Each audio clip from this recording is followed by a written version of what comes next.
Hello दोस्तों। कितनी बार ऐसा होता है कि आपकी अपने बॉस या कलीग से लड़ाई होती है और आप निकल जाते हैं। 5 मिनट बाद आपके दिमाग में आता है कि मुझे ये कहना चाहिए था या वो कहना चाहिए था। आपने ऑफिस में ऐसे लोगों को फेस किया होगा या कर रहे होंगे जो किसी और की बिल्कुल नहीं सुनते, दूसरों के काम का क्रेडिट ले लेते हैं, किसी ना किसी को सारे टाइम क्रिटिसाइज करते रहते हैं या मौका ढूंढते हैं कि कैसे दूसरों को इरिटेट किया जाए।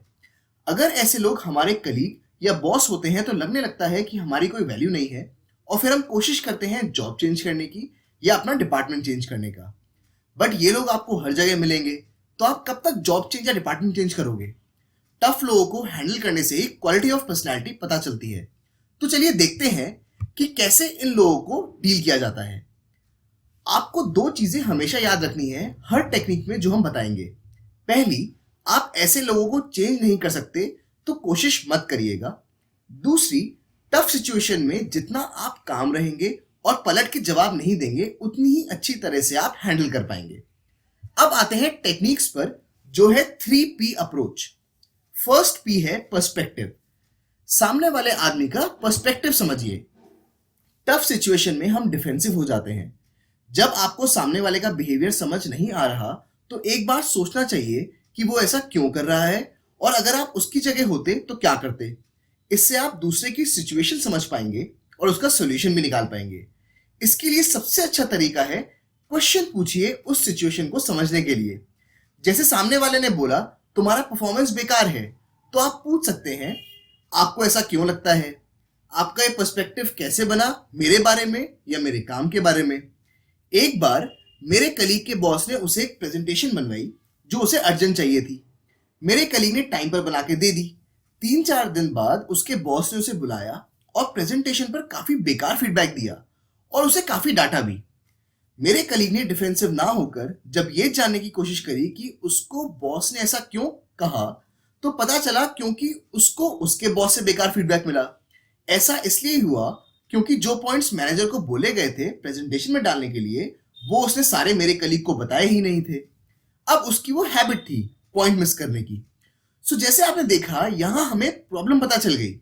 सो मेरे कलीग ने सिर्फ बॉस को ये बोला कि जब भी ऐसी प्रेजेंटेशन बनानी होती है आप मुझे भी मीटिंग में बुला लिया करो, जिससे मैं सारे पॉइंट्स लिख लूं और वो प्रेजेंटेशन में डाल दूं।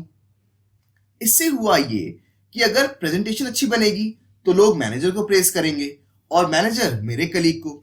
अब ये दोनों के लिए विन विन सिचुएशन है।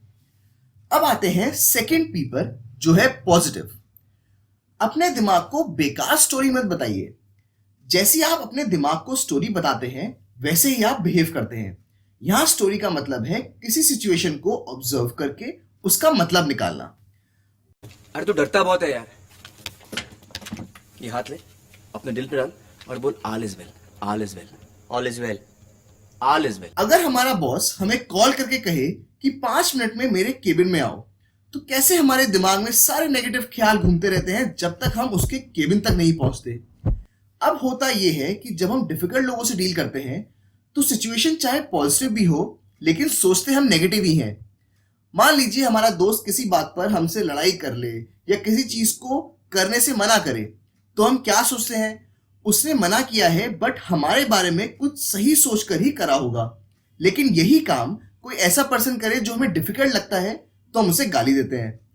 तो सिचुएशन यहां सेम ही है, लेकिन एक जगह आप पॉजिटिव हैं और एक जगह नेगेटिव। तो कोशिश करनी चाहिए कि जब सिचुएशन समझ नहीं आ रही हो तो अपने दिमाग को पॉजिटिव स्टोरी ही सुनाएं। अब हम आते हैं लास्ट पी पर, जो है प्रिपरेशन। आपने सामने वाले का पर्सपेक्टिव भी समझ लिया, अपने दिमाग को पॉजिटिव स्टोरी भी सुना ली, बट तब भी सामने वाले का बिहेवियर बहुत बेकार है।